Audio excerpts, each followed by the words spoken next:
Question 2. Looking only at the background information, I'm looking for risks at the financial statement level for MTWC only. If I don't know where to start, I go into ISA 315 now. So let's go and do that. You come into ISA 315, identifying and assessing the risks of material misstatement. You'll go down to the requirements, to your specific paragraphs, 28 to 37. You also know that there are application paragraphs applicable for those requirements, and then Appendix 2, understanding inherent risk factors, is where you're going to find everything. But if you didn't pick up Appendix 2, you would go to your identifying risk paragraphs first and then see how they make reference to Appendix 2. So let's go to 28.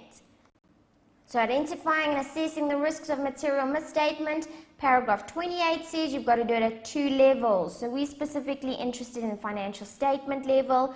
We would then go to 193 and 200. But because we know that there's more in assessing the risks at the financial statement level, you've got to do additional work. So we're going to 193 to A200.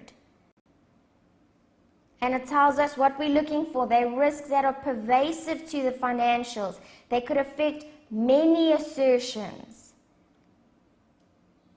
And it explains you are looking for circumstances that pervasively increase the risk of material misstatements at the assertion level. There is an example. They're facing operating losses and liquidity issues. So now I know, did I make any notes that there could be risks with regards to the going concern? Because then those are going to become applicable. It also says, if you find any concerns with the control environment, their risk assessment process, their monitoring of the system of internal control, those are going to influence the risks at the financial statement level. They give you another example. If they are using the financials to secure finance, I know they are, that was specifically included in the scenario, if it's applicable. So I now know that is going to be a risk at the financial statement level. Okay, so concerns with the control environment.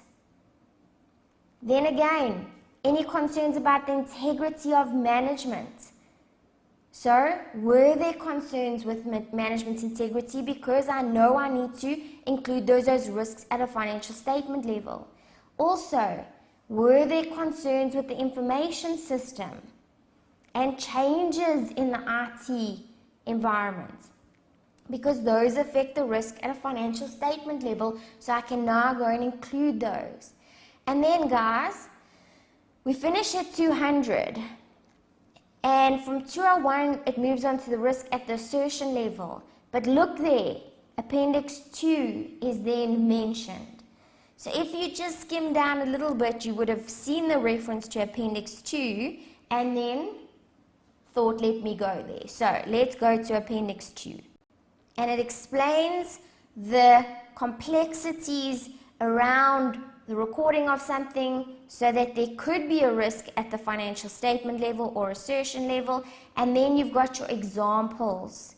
And there you can see anything with regards to regulatory requirements or concerns with applicable financial reporting framework, or where there's subjectivity, but that could be more applicable to an assertion level. Economic conditions, if it's unstable, that's a risk at the financial statement level. Your market, any going concern issues, we had some. Entity structures, changes, that's going to be a concern at a financial statement level. Changes in an IT environment. New legislation, reporting requirements, pending litigations. And then a few specific risks at the financial statement level. Lack of personnel with the right knowledge, control deficiencies or past misstatements. So once again, I'm looking for any examples of these in the scenario because those are risks that need to be addressed. So let's go and set out our solution and then go into the scenario to find these examples. Question 2, I'm going to say the following risks of material misstatement at the financial statement level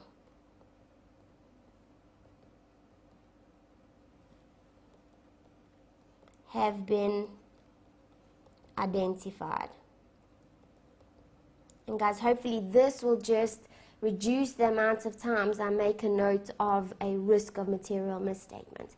And I go into the scenario to start finding the relevant risks. First risk here, opening balances because it's a new engagement. I'm going to say there's a risk that opening balances are materially misstated.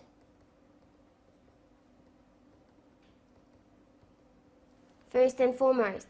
Second of all, there's always an additional risk that management intentionally misstate because we are inexperienced. So I'm going to add that.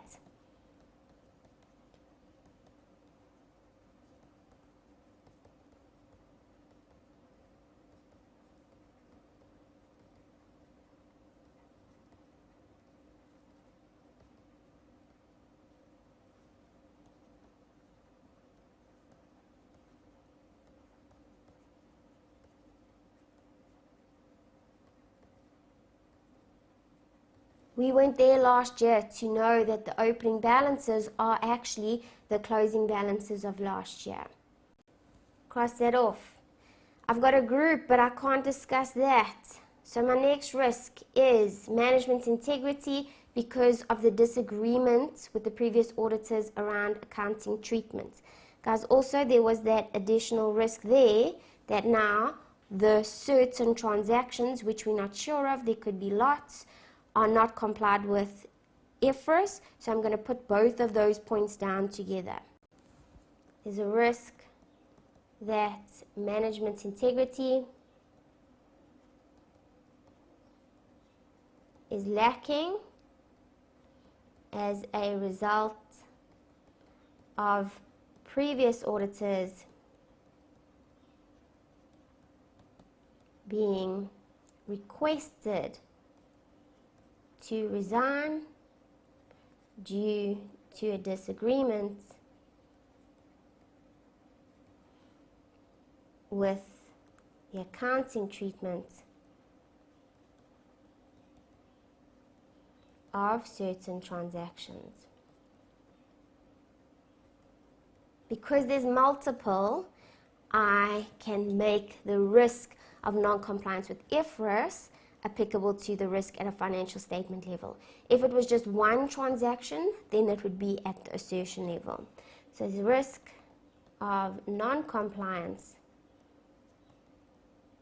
with IFRS over the transactions the previous auditors disagreed with the treatment.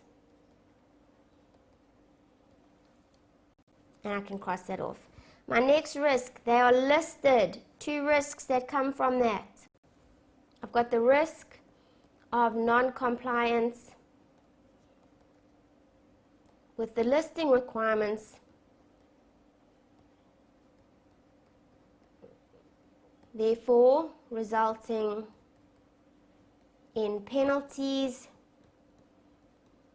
or being delisted, affecting the going concern. And then the second risk, the same with our opening balances, is the intentional misstatement. So there's a risk that management intentionally misstate the financial statements to appear to be meeting the listing requirements when they are not. Cross that off, and then I've got financial statements could be misstated because of this rapid growth. So there's a risk that internal controls have not grown with the rapid growth of the business, resulting in errors, fraud in the financial statements. And I can cross that off. Then we've got group risks, we've got goodwill risks. This is at an assertion level, so not applicable. Group risks we can't be discussing because we are only looking at the company. So I keep finding any other risks specific. So I've got a risk here at the financial statement level because of the industry, and therefore there will be industry regulations. So I don't expect you to know which food regulations they have to comply with, but I'm just going to make a note that there will be regulations because of their industry. So there's a risk of non-compliance with food, or say food industry regulations, thereby resulting in penalties which could affect the going concern.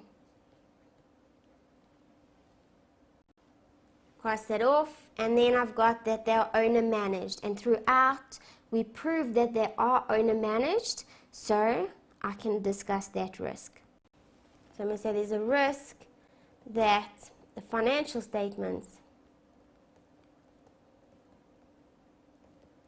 are controlled by owners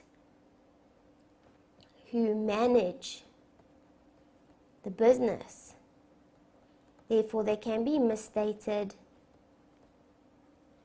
as these controllers wish.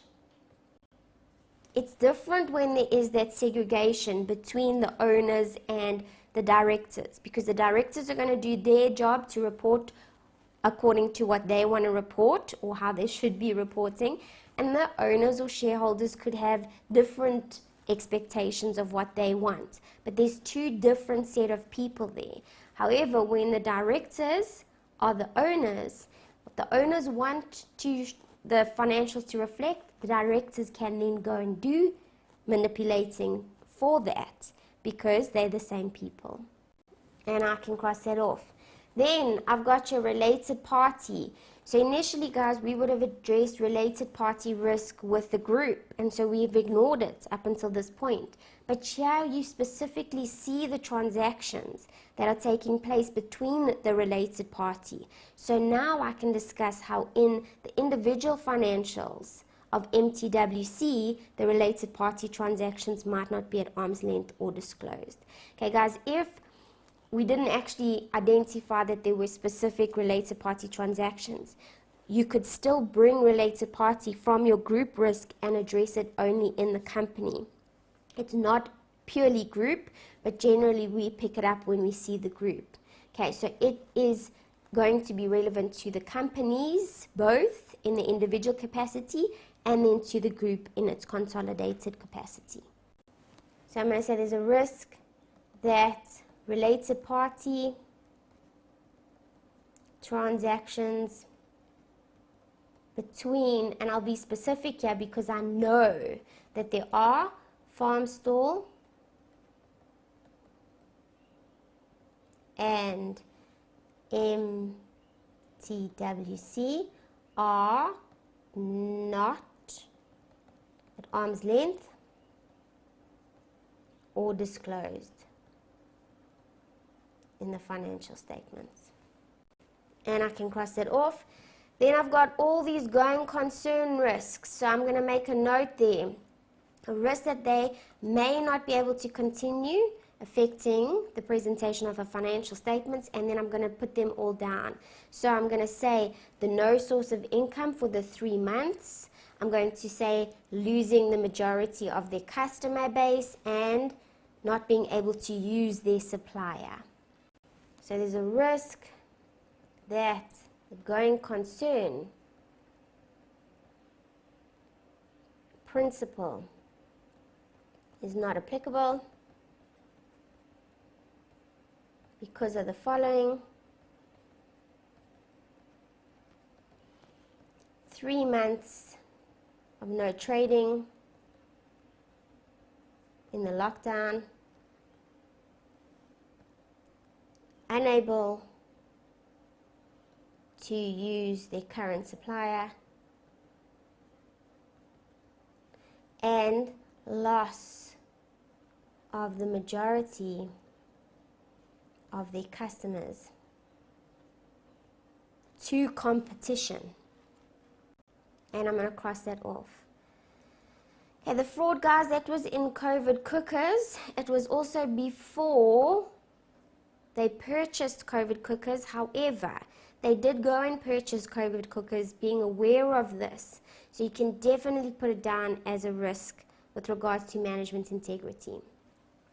The last risk I'm going to put down is this tight deadline. And I'm going to say there's a risk that post-reporting date events have not been identified and accounted for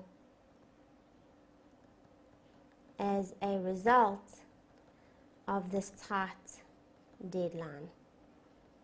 Okay, if the audit has to be completed within a month, it means their financials would be reported on within a month.